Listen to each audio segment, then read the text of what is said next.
Now that we've studied the male and female reproductive systems and the various different parts involved there, we want to take a look now particularly at the female reproductive system.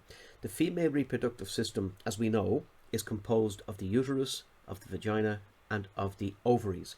And then these two tubes either side, which we call the fallopian tubes. Okay. Now, the whole purpose behind the reproductive systems is reproduction. So we're going to start taking a detailed look at how that journey of reproduction begins. Okay.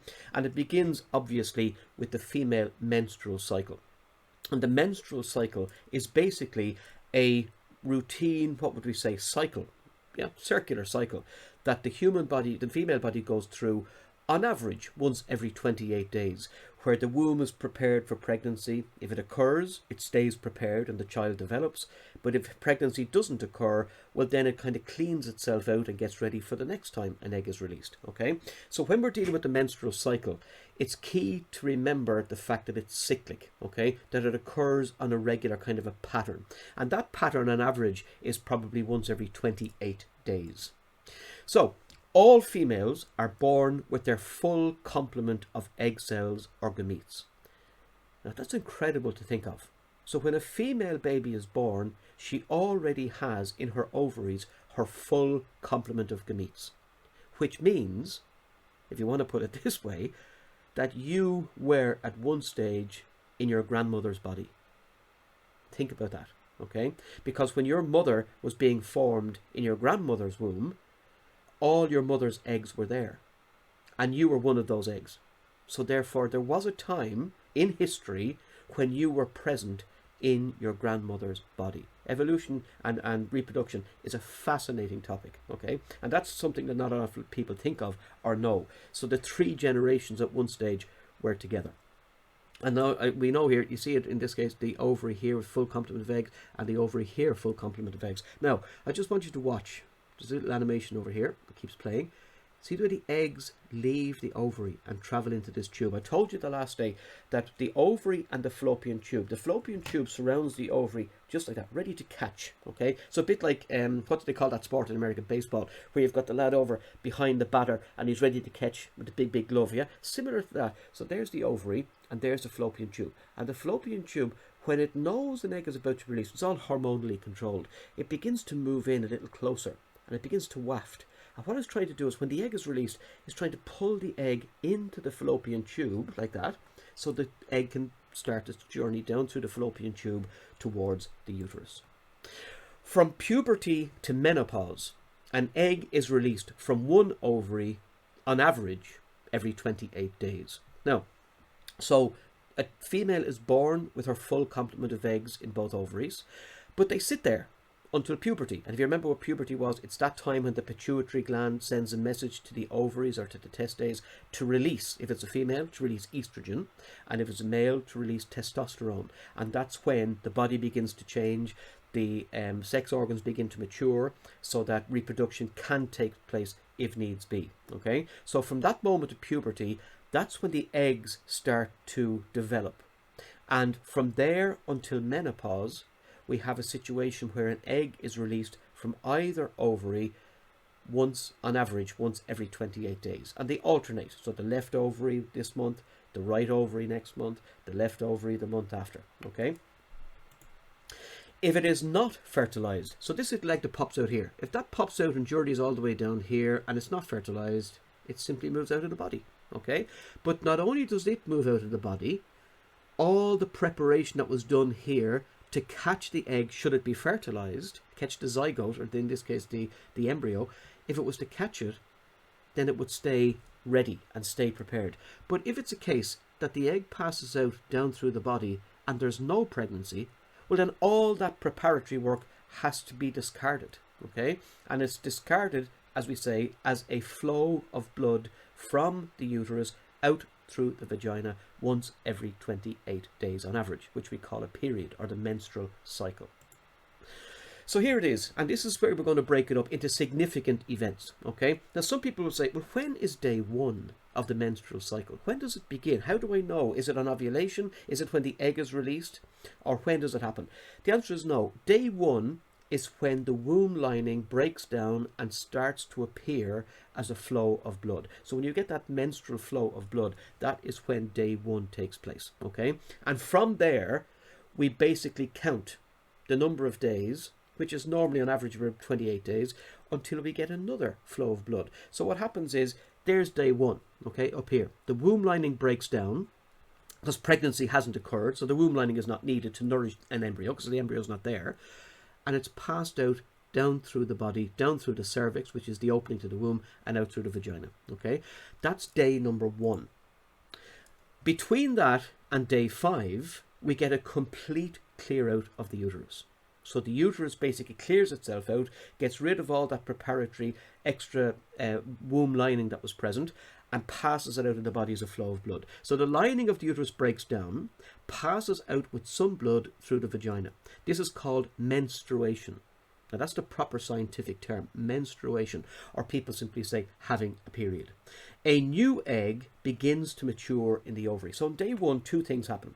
The womb lining realizes, uh-oh, no pregnancy, I'm not needed anymore to catch this zygote or this embryo. So it breaks down. But as it's breaking down and passing out of the body, in the other ovary, another egg is getting ready to be released. Ovulation is going to happen again, okay? Now, when does that happen? Well, from day 6 to 13, a new lining develops on the sides of the uterus, preparing to receive a fertilized egg. So it clears out the old lining, and then it begins to build up a new one. And you notice in here, look at, there's the egg beginning to develop between day 1 and 5. Notice it's moving towards the fallopian tube. Okay, so the egg continues to mature. So at this stage, the second stage between day 6 and 13, we get a new lining building up, again preparing, just in case pregnancy takes place this month, to catch that embryo should it come out of the fallopian tube, and the egg is beginning to develop, beginning to mature. And as it does so, it moves towards a point on the wall of the ovary where it will burst and eject the egg to be caught by the fallopian tube and carried towards the womb. Now, notice down here, the egg has left the ovary. It's on its journey. When does that happen? Usually between day 13 and 15. Okay, so we kind of go in the middle. We'll say day 14, but between day 13 and 15. So you could say between day 13 and 15, anytime around those. Okay, now these are only average figures. Some people it's different. This is an average. If you have to gather everybody together, on average, this is where it would happen. Be very careful at this stage between days 13 and 15, because once the egg is released, if people are planning pregnancy, this is when intercourse should take place, okay, around this, to make sure that if the egg is starting its journey downwards, that the sperm cells are present ready to meet it, okay? And if the opposite is true, if people are planning not to have a child or not to be pregnant at this stage, well then intercourse shouldn't take place around this time, because between days 13 and 15, this is when the female is what we would call fertile, okay? This is where pregnancy can happen should sperm cells be present. So day 1 to 5, lining out, egg matures. Day 6 to 13, new lining begins to build, egg continues to mature and move towards the side of the ovary. Between days 13 and 15, the egg bursts, okay? It bursts out of the ovary. Some people can actually feel it. It's an actual physical pop. It pops out the side of the ovary and it starts its journey down through the fallopian tube. And this is what we call the fertile time. So people who are planning to have a child, they always look for this time, and they can do so by means of body temperature. A woman's body temperature will elevate slightly in ovulation and drop again afterwards. So if you take your temperature every day, you can actually see a little rise in temperature where the body is telling you that ovulation may have taken place. And if people are planning to get pregnant, well then that is the time, as we said, that intercourse should take place. What happens then between days 15 to 28? Well, say fertilization doesn't take place. What does the egg continue to do? It just continues to journey down. Notice all the time the womb lining is continuing to get thicker and thicker, okay? The egg will journey down, and because it's not fertilized, and because it's not a zygote or an embryo, it'll simply pass out. And when the egg passes out, then a chemical message is sent to the womb: no pregnancy this month, clean yourself out, and we're back to day 1, where the womb lining breaks down and passes out as blood flow. Okay, so what happens between days 15 and 28? If fertilization doesn't take place, the egg passes out, the womb lining breaks down. But if fertilization does take place, well then the little embryo will travel into the womb lining and it will embed itself over here. And that's where it will remain, being nourished and continuing to grow over a 9-month period. Right? As it says down here, it'll implant into the lining of the uterus. So if fertilization takes place and this egg becomes a zygote and then becomes an embryo, it will embed itself here and develop over 9 months. If it doesn't get fertilized, if a zygote and embryo is not formed, well then it passes out through the uterus and out through the vagina. The uterus lining remains in place until day 1 of the cycle, when it breaks down and bleeding occurs again. So there are 5 particular stages in this menstrual cycle. Number 1, day 1, the first show of blood, the breakdown of the womb lining. Okay, what happens as the womb lining is clearing out? A new little egg is beginning to mature and beginning to move through the ovary. That's between days 1 and 5. Day 6 to 13, what happens? A new womb lining begins to build up, and the maturing egg begins to get closer and closer to the edge of the ovary. Between day 13 and 15, the womb lining continues to build up. Now, the egg has reached the edge of the ovary and it pops into the fallopian tube. That's a process called ovulation, a very important word. And once the egg pops into the fallopian tube, it now starts to develop. So this time here is what we call the fertile period. If people are planning to have a family, that's where intercourse should take place. If they're not planning to have a family, that's where intercourse should not take place, because that's when a woman's at her most fertile. And then the egg continues its journey down towards the womb, and 2 things can happen. It can meet sperm cells, be fertilized, and embed itself into the womb lining, where it'll stay for 9 months and grow into a child. Okay? Or if it's not fertilized, it will continue all the way down until day 28, pass out, and then eventually on day 1 of the next cycle, the womb lining will follow it, because the womb lining wasn't needed. Pregnancy didn't occur. So that's the menstrual cycle. You do need to know the events of days 1 to 5, 6 to 13, 13 to 15, and 15 to 28. Do break it up into 5 set regions, or 5 set periods in time. So, as I told you, there's one stage in that 28-day cycle. Now, I'm talking about 28 on average, okay? Some people are 35, some people are 40, some people are 20. 28 is the average, so I'm talking about 28. In that 28-day cycle, there are 3 days in particular, 13, 14, and 15, where we have the fertile time, where the egg is released. Now, what we normally say is 12, 13, 14, these are the days where the ovulation takes place, okay? Ovulation, which is the release of the egg from the ovary into the fallopian tube. But the day before and the day after are also days that we would add to the fertile time. So between day 11 and 15 is where women are most fertile. And if a baby is needed, that's when intercourse should take place. So if pregnancy is the achieved result, then intercourse should take place here. If a baby is wished for, okay? If it's a case that pregnancy is to be avoided, well then obviously it should not take place during these days. So that fertile period is something that every woman can actually track by means of what we call the body temperature, taking the body temperature every single day over an entire month to see the little changes, because those little changes in temperature will reveal when ovulation has taken place. Notice we start here on day 1. There's day 1. For the first 5 days or so, the old womb lining is broken down. Okay? Then what happens? Well, then we simply begin to build up a new one. So between days 6 and 10, say, we're building up a new womb lining, and the egg is beginning to mature. Between days 11 and 15, the womb lining continues to build up, and the egg is released from the ovary in a process called ovulation. Between 15 then and 28, the egg just journeys through the fallopian tube and into the uterus, and 2 things happen. If it's fertilized, it embeds itself. Okay, we'll talk more about pregnancy in detail later on. It embeds itself, and it continues to be nourished and grow for 9 months. If pregnancy doesn't occur, so if the egg is not fertilized, well then it just continues on its journey down through the uterus and out through the vagina. And once it leaves the body, well then the body realizes, oh, there's no pregnancy. So roughly about here, the womb lining starts to break down again, and on day 1, when we get that show of blood or that show of material from the womb lining, then we know the pregnancy hasn't taken place and the menstrual cycle is beginning again. So this is the time when the woman is most likely to become pregnant if sexual intercourse takes place. So between days 11 and 15, okay? Sperm cells can survive for up to 3 days in the female reproductive system, which means that pregnancy can take place even before ovulation. So if ovulation takes place on day 13, say, If sperm cells have been released into the female body between days 11 and 12, of course pregnancy can still take place because they can survive for 3 days. So if sperm are released on day 11, they can reach the egg on day 13 or 14 because they will live for 3 days. The egg can survive for up to 2 days, so pregnancy can occur after ovulation. So in other words, if the egg is released here, it's going to live for 2 days. So if sperm cells have been placed in the female reproductive system from day 12 onwards, they too are going to meet and fertilization will take place. So that's why they talk about 11 to 15 as being the days where the woman is most fertile, because that's when the greatest chance is of the sperm cells meeting the egg cell and fertilization taking place.